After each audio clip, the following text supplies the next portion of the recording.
Hello friends, जय श्री राम। कैसे हैं आप सभी? आशा है आप सभी बहुत हैप्पी और हेल्दी होंगे। तो आज मैं एक बहुत सी प्यारी सी स्टोरी लेकर आई हूँ जो हमें सीख देता है कि हर परिस्थिति में खुश रहो। यूनिवर्स जितना देता है वो हमारे लिए पर्याप्त है। हमें और लालच नहीं करना चाहिए और जितना दिया है उनका ग्रैटिट्यूड करना चाहिए, उनको धन्यवाद कहना चाहिए कि आपने जो भी दिया है बहुत दिया है और उसके लिए आपका बहुत बहुत धन्यवाद। तो चलिए अब स्टोरी को शुरू करते हैं। हमारी स्टोरी का नाम है मिट्टी का वजन। एक बहुत ही चतुर और चालाक जमींदार था जिसके पास पूरे गांव में बहुत सारी ज़मीन थी। जब कोई ज़रूरतमंद उसके पास मदद के लिए आता था तो वह चालाकी से उसे थोड़ी थोड़ी रकम उधार देता था। जो लोग कम पढ़े लिखे थे उनका फ़ायदा उठाते हुए वह मूल राशि पर ब्याज जोड़ता रहता था। कर्ज चुकाने की रकम इतनी बढ़ जाती थी कि लोग उसे चुका नहीं पाते थे और अपनी ज़मीन जमींदार को सौंप देते थे। अब उसकी नज़र अपने घर के पास एक बूढ़ी औरत की ज़मीन पर पड़ी थी। वह अकेली थी, कोई और परिवार नहीं था। वह अपनी फसल खुद उगाती थी और अपनी ज़रूरतें पूरी करती थी।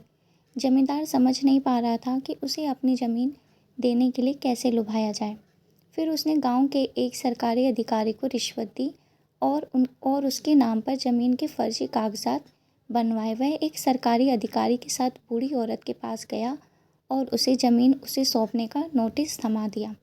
बुजुर्ग महिला को ये जानकर बहुत धक्का लगा और उसने दलील दी कि वह पूरी ज़िंदगी यहीं रह रही है और ये ज़मीन उसके पूर्वजों की है। उसके प्रियजनों की कब्र यहाँ है और उसे ये ज़मीन विरासत में मिली है।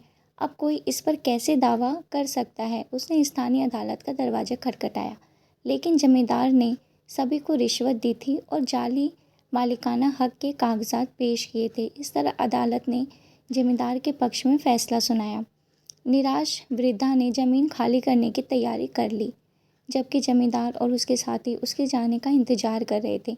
जाते समय आंसुओं से भरी वृद्धा जमींदार के पास पहुंची और बोली, साहब, आपने आज मेरा सब कुछ छीन लिया।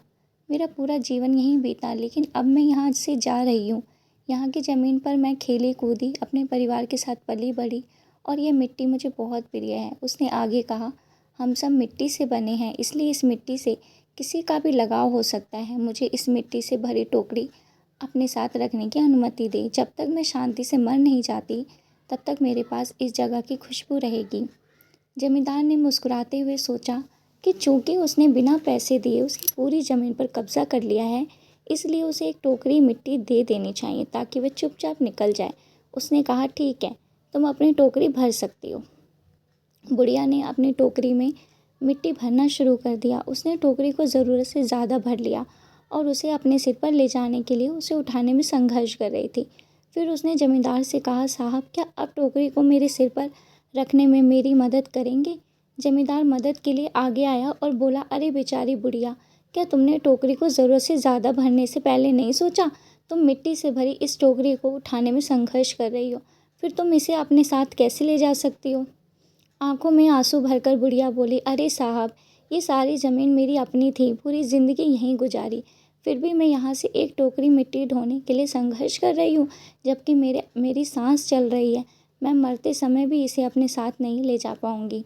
साहब, आपके पास दूसरों की इतनी ज़मीन है, आप इसे अपने साथ कैसे ले जाएंगे? ये सुनकर जमींदार दंग रह गया। उसे अपनी गलती का एहसास हुआ और वह बुढ़िया के पैरों पर गिरकर माफ़ी मांगने लगा। उसने बुढ़िया से विनती की कि वह यहाँ खुशी से रहे और उसकी ज़मीन वापस कर दें।